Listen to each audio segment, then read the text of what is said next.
जय श्री कृष्णा दोस्तों, आप सभी के आपके अपने YouTube चैनल पे स्वागत है।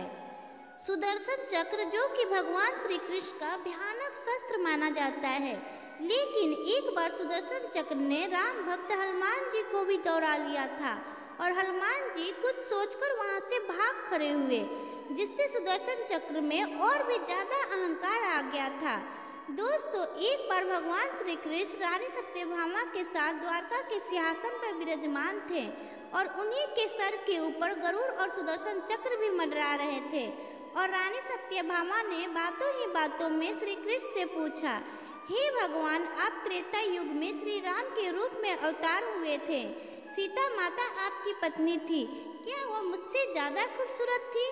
तभी गरुड़ ने कहा, प्रभु, क्या पूरे संसार में मुझसे भी ज्यादा तेज गति से कोई उड़ने की क्षमता रखता है?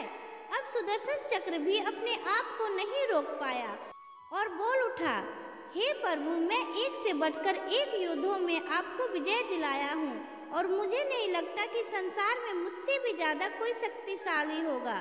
श्री कृष्ण मंद ही मंद मुस्कुराए और समझ गए कि इन तीनों भक्तों में कुछ ज्यादा ही अहंकार भर गया है।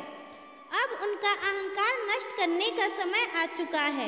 फिर श्री कृष्ण ने गरुड़ से कहा, तुम महाबली हनुमान के पास जाओ और उनसे कहना कि प्रभु श्री राम सीता माता के साथ आपकी प्रतीक्षा कर रहे हैं। गरुड़ भगवान की आज्ञा लेकर आकाश में उड़ चला। इधर रानी सत्यभामा से श्री कृष्ण ने सीता जी का रूप धरने को कहा और स्वयं श्री कृष्ण ने भगवान राम का रूप धारण किया। श्री कृष्ण सुदर्शन चक्र को आज्ञा दिए कि तुम राजमहल के द्वार पे पहरा डालो। इतना ध्यान रखना कि मेरी इजाजत के बगैर कोई महल के अंदर ना प्रवेश कर पाए। प्रभु की आज्ञा लेकर सुदर्शन चक्र महल के प्रवेश द्वार की ओर उड़ चले। गरुड़ हनुमान जी के पास पहुंचकर बोले कि हे श्रेष्ठ बानर, भगवान श्री राम और सीता माता द्वारका में आपका इंतजार कर रहे हैं, इसलिए आप मेरे पीठ पर बैठ जाओ, मैं आपको शीघ्र ही द्वारका पहुंचा दूंगा। हनुमान जी ने कहा, आप मेरी चिंता छोड़िए, मैं स्वयं ही आ जाऊंगा। गरुड़ ने सोचा, हनुमान जी तो जल्दी नहीं पहुंच पाएंगे क्योंकि वो बूढ़े हो चुके हैं। खैर, मैं चलता हूँ। पर जैसे ही गरुड़ महल में पहुंचकर देखे कि हनुमान जी तो वहाँ पहले से ही विद्यमान है, तो वो लाज से गरुड़ का सर झुक गया।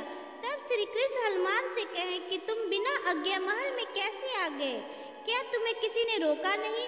हनुमान जी ने सर झुका के अपने मुंह से सुदर्शन चक्र निकाल के रख दिया और कहा कि आपसे मिलने से इस सुदर्शन चक्र ने रोका, इसलिए इसे मुंह में रखकर आपसे मिलने आना पड़ा। मुझे क्षमा करे प्रभु। श्री कृष्ण मन ही मन मुस्कुराने लगे।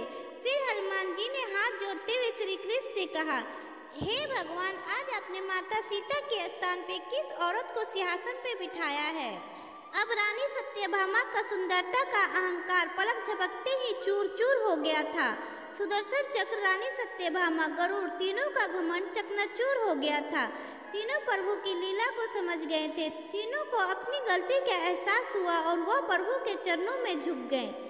तो मित्रों, अगर आप भी हनुमान जी के सच्चे भक्त हैं तो वीडियो को लाइक कीजिए और चैनल को सब्सक्राइब कीजिए और कमेंट बॉक्स में जय बजरंगबली जरूर लिखें।